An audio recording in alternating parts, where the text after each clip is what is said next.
Apuestas por Roald Dahl.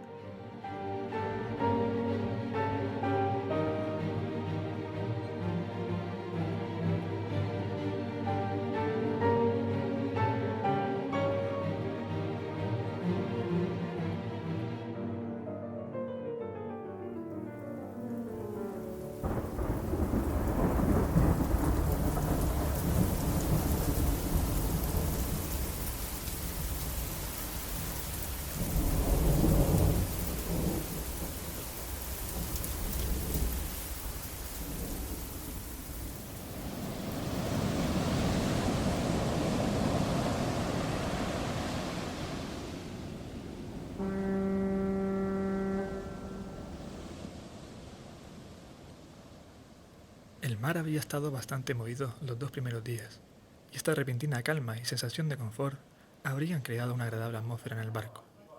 Al llegar la noche, los pasajeros, después de 2 horas de calma, empezaron a sentirse comunicativos, y a las 8 de aquella noche el comedor estaba lleno de gente que comía y bebía con el aire seguro y complaciente de auténticos marineros. Hacia la mitad de la cena, los pasajeros se dieron cuenta, por un ligero balanceo de sus cuerpos y sillas, de que el barco empezaba a moverse otra vez. Al principio fue muy suave, un ligero movimiento hacia un lado, luego hacia el otro, pero fue lo suficiente para causar un sutil e inmediato cambio de humor en la estancia. De repente, el balanceo se hizo muy fuerte, y el señor William Botibot, que estaba sentado a la mesa del sobrecargo, vio su plato de rodaballo con salsa holandesa deslizarse lejos de su tenedor. Va a ser una noche terrible, dijo el sobrecargo. Cuando terminó la comida y se sirvió el café, el señor Botibot, que tenía una expresión grave y pensativa desde que había empezado el movimiento del barco, se levantó y puso su taza de café en una mesa junto al sobrecargo. Se sentó e inmediatamente se inclinó hacia él, susurrándole al oído. Perdón, ¿me podría decir una cosa, por favor? El sobrecargo, hombre pelirrojo, pequeño y grueso, se inclinó para poder escucharle. ¿Qué ocurre, señor Botibol? Lo que quiero saber es lo siguiente. ¿Sabe usted si el capitán ha hecho ya la estimación del recorrido para las apuestas del día? Quiero decir, antes de que empezara la tempestad. El sobrecargo, que se había preparado para recibir una confidencia personal, sonrió y se echó hacia atrás, haciendo descansar su cuerpo. Creo que sí, bueno, sí. ¿Y cuándo cree usted que la ha hecho? Esta tarde. ¿Pero a qué hora? Oh, no lo sé. A las 4, supongo. Bueno, ahora dígame otra cosa. ¿Cómo decide el capitán cuál será el número? El sobrecargo miró al inquieto rostro del señor Botibol y sonrió, adivinando lo que el hombre quería averiguar. Bueno, el capitán celebra una pequeña conferencia con el oficial de navegación, en la que estudian el tiempo y muchas otras cosas, y luego hacen el parte. El señor Botibol asintió con la cabeza, pensando esa respuesta durante algunos momentos. Luego dijo: ¿Cree que el capitán sabía que íbamos a tener mal tiempo hoy? No tengo ni idea. Si esto se pone peor, valdría la pena comprar algunos números bajos, ¿no cree? Quizás sí. Dudo que el viejo apostara por una noche tempestuosa. Había mucha calma esta tarde, cuando ha hecho el parte. Bien, supongamos que a usted se le permitiera comprar un número. ¿Cuál escogería hoy? Todavía no sé cuál es la clasificación. No se anuncia hasta que empieza la apuesta después de la cena. De todas formas, no soy un experto, solo soy un sobrecargo. En este punto el señor Botibol se levantó y se marchó. En su camino tuvo que cogerse varias veces al respaldo de una silla para no caerse, a causa de uno de los bandazos del barco. Al puente, por favor, dijo al ascensorista. El viento le dio en pleno rostro cuando salió al puente. Se tambaleó y se agarró a la barandilla. Allí se quedó mirando al negro mar las grandes olas que se curvaban ante el barco, llenándolo de espuma a chocar contra él. Hace muy mal tiempo, ¿verdad, señor? Comentó el ascensorista. ¿cree que hemos disminuido la velocidad a causa del tiempo? Preguntó. Oh, sí, señor. La velocidad ha disminuido considerablemente al empezar el temporal. Se debe reducir la velocidad cuando el tiempo es tan malo.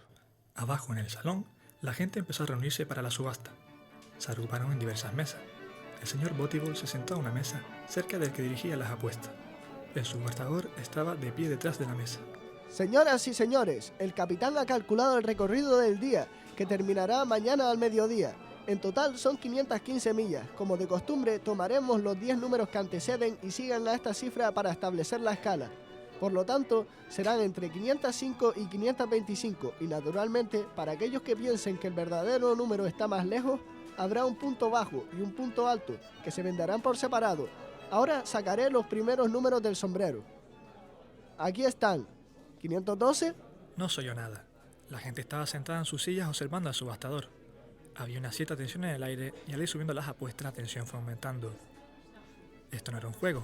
La prueba estaba en las miradas que dirigía un hombre a otro cuando éste subía la apuesta que primero había hecho. Solo los labios sonreían, los ojos estaban brillantes y un poco fríos. El número 512 fue comprado por 110 libras. El barco se movía mucho y cada vez que daba un bandazo los paneles de madera crujían como si fueran a partirse. Los pasajeros se cogían a los brazos de la silla, concentrándose al mismo tiempo en la subasta. Punto bajo. El próximo número es el punto más bajo. El señor Botibol tenía todos los músculos en tensión. Esperaría, decidió hasta que los otros hubiesen acabado de apostar, luego se levantaría y haría la última apuesta. Se imaginaba que tendría por lo menos unas 200 libras en su cuenta bancaria, quizá 250. Como ya saben todos ustedes, el punto más bajo incluye cualquier número por debajo de 505. Si ustedes creen que el barco va a hacer menos de 505 millas en 24 horas, o sea, hasta mañana al mediodía, compren este número. ¿Qué apuestan? Se subió hasta 130 libras. Además del señor Botibol, había algunos que parecían haberse dado cuenta de que el tiempo era tormentoso. 150. Ahí se paró. El subastador levantó el martillo. Van 150. 60, Dijo el señor Botibol. Todas las caras se volvieron para mirarle. 70, 80, Gritó el señor Botibol. 90, 200. Hubo una pausa. ¿Hay alguien que suba a más de 200 libras? Van 200 libras. El subastador era calvo y las gotas de sudor le resbalaban por su desnuda cabeza. 200 a la 1, El señor Botibol contuvo la respiración. 200 a las 2, 200 a las 3. El hombre golpeó la mesa con el martillo. El señor Botibol firmó un cheque y se lo entregó al asistente del subastador. Luego se sentó en una silla a esperar que todo terminara. No quería irse a la cama sin saber lo que se había recaudado. Cuando se hubo vendido el último número lo contaron todo, y resultó que habían reunido unas 1100 libras. Con este glorioso pensamiento se marchó a su camarote feliz y contento, dispuesto a dormir toda la noche.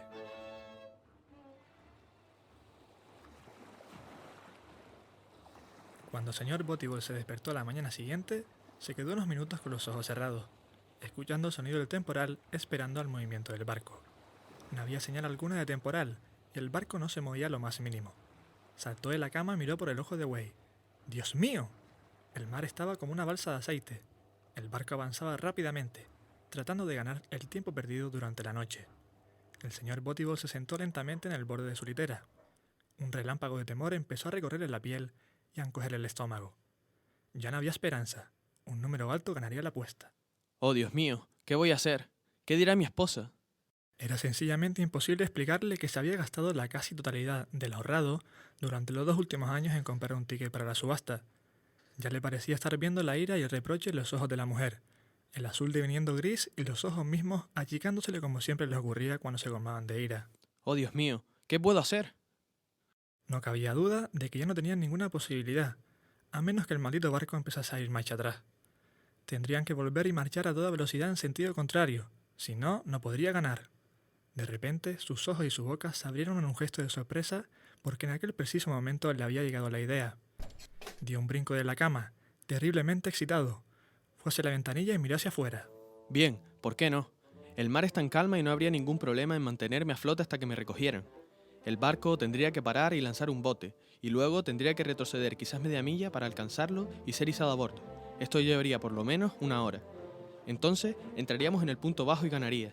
Lo único importante sería que alguien me viera caer. Tendría que llevar un traje ligero, algo fácil para poder nadar. Un traje deportivo, eso es. Me vestiré como si fuera a jugar al frontón, una camisa, unos pantalones cortos y zapatos de tenis. Las 9:15. Cuanto más pronto mejor. Haz la hora y quítate ese peso de encima, William. Tienes que hacerlo pronto porque el tiempo límite es el mediodía.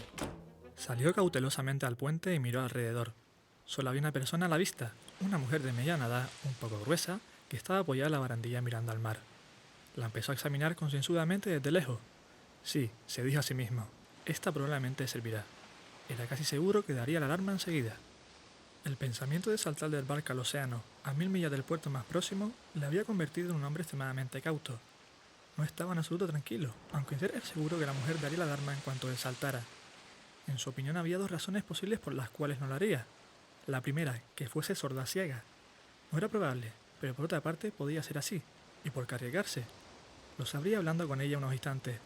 Segundo, y esto demuestra lo suspicaz que puede llegar a ser un hombre cuando se trata de su propia conservación, se le ocurrió que la mujer podía ser la poseedora de uno de los números altos de la apuesta, y por lo tanto tener una poderosa razón financiera para no querer hacer detener el barco. Por cargarse entonces, el señor Botibol avanzó hacia la mujer y se puso a su lado, apoyándose en la barandilla. Hola. Ella se volvió y le correspondió con una sonrisa sorprendentemente maravillosa y angelical, aunque su cara no tenía en realidad nada especial. Hola. Dígame, ¿qué le pareció la apuesta de anoche? ¿Apuesta? ¿Qué apuesta? Hay una reunión después de cenar en el salón y allí se hacen apuestas sobre el recorrido del barco. Solo quería saber lo que piensa de ello. Ella movió negativamente la cabeza y sonrió agradablemente con una sonrisa que tenía algo de disculpa. Soy muy perezosa. Siempre me voy pronto a la cama y allí ceno. Me gusta mucho cenar en la cama. El señor Botibol le sonrió y dio la vuelta para marcharse. Ahora tengo que ir a hacer gimnasia. Nunca perdono la gimnasia por la mañana. Ha sido un placer conocerla. Un verdadero placer. Se retiró unos 10 pasos. La mujer le dejó marchar sin mirarle. Todo estaba en orden. El mar estaba en calma. Él se había vestido ligeramente para nadar. Casi seguro que no había tiburones en esa parte del Atlántico. Y también contaba con esa buena mujer para darle alarma. Ahora era solo cuestión de que el barco se retrasara lo suficiente a su favor. Era casi seguro que así ocurriría. De cualquier modo, él también ayudaría un poco. Podía poner algunas dificultades antes de subir al salvavidas, nadar un poco hacia atrás y alejarse disimuladamente mientras trataban de ayudarle. 1 minuto o 1 segundo ganado eran precisos para él. Se dirigió de nuevo hacia la barandilla, pero un nuevo temor le invadió. ¿Le atraparía la hélice? Él sabía que les había ocurrido a algunas personas al caerse de grandes barcos, pero no iba a caer, sino a saltar, y esto era diferente. Si saltaba a una distancia, la hélice no le cogería. El señor Botibol avanzó lentamente hacia la barandilla a unos 20 metros de la mujer. Ella no le miraba en aquellos momentos. Mejor, no quería que le viera saltar. Si no le veía a nadie, podría decir luego que había resbalado y caído por accidente. Miró hacia abajo. Estaba bastante alto. Ahora se daba cuenta de que podía herirse gravemente si no caía bien. ¿No había habido alguien que se había abierto el estómago de ese modo? Tenía que saltar de pie y entrar en el agua como un cuchillo. El agua parecía fría, profunda, gris. Solo mirarla le daba escalofrío, pero había que hacerse el ánimo, ahora o nunca. Sé un hombre, William Botibol, sé un hombre. Bien, ahora, vamos allá. Subió a la barandilla y se balanceó durante 3 terribles segundos antes de saltar, al mismo tiempo que gritaba: ¡Socorro, socorro, socorro! Luego se hundió bajo el agua. Al oír el primer grito de socorro, la mujer que estaba apoyada a la barandilla dio un salto de sorpresa. Miró a su alrededor y vio al hombrecillo vestido con pantalones cortos y zapatillas de tenis, gritando al caer. Por un momento no supo qué decisión tomar: hacer sonar la campanilla, correr a dar la voz de alarma o simplemente gritar. Retrocedió un paso de la barandilla y miró por el puente, quedándose unos instantes quieto, indeciso. Luego, casi de repente, se tranquilizó y se inclinó de nuevo sobre la barandilla mirando al mar. Pronto apareció una cabeza entre la espuma y un brazo se movió 1, 2 veces, mientras una voz lejana gritaba algo difícil de entender. La mujer se quedó mirando aquel punto negro, pero pronto, muy pronto, fue quedando tan lejos que ya no estaba segura de que estuviera allí. Después de un ratito apareció otra mujer en el puente. Era muy flaca y angulosa y llevaba gafas. Vio a la primera mujer y se dirigió a ella, atravesando el puente con ese andar peculiar de las solteronas. Ah, estás aquí. La mujer se volvió y vio a la otra, pero no dijo nada. Te he estado buscando por todas partes. Dijo la delgada. Es extraño. Hace un momento un hombre ha saltado del barco completamente vestido. Tontería. Oh, sí. Ha dicho que quería hacer ejercicio y se ha sumergido sin siquiera quitarse el traje. Bueno, bajemos. Dijo la mujer delgada. En su rostro había un gesto duro y hablaba menos amablemente que antes. No salgas sola al puente otra vez. Sabes muy bien que tienes que esperarme. Sí, Maggie. Dijo la mujer gruesa, y sonrió otra vez con una sonrisa dulce y tierna. Cogió la mano de la otra y se dejó llevar por el puente. Qué hombre tan amable. Me saludaba con la mano.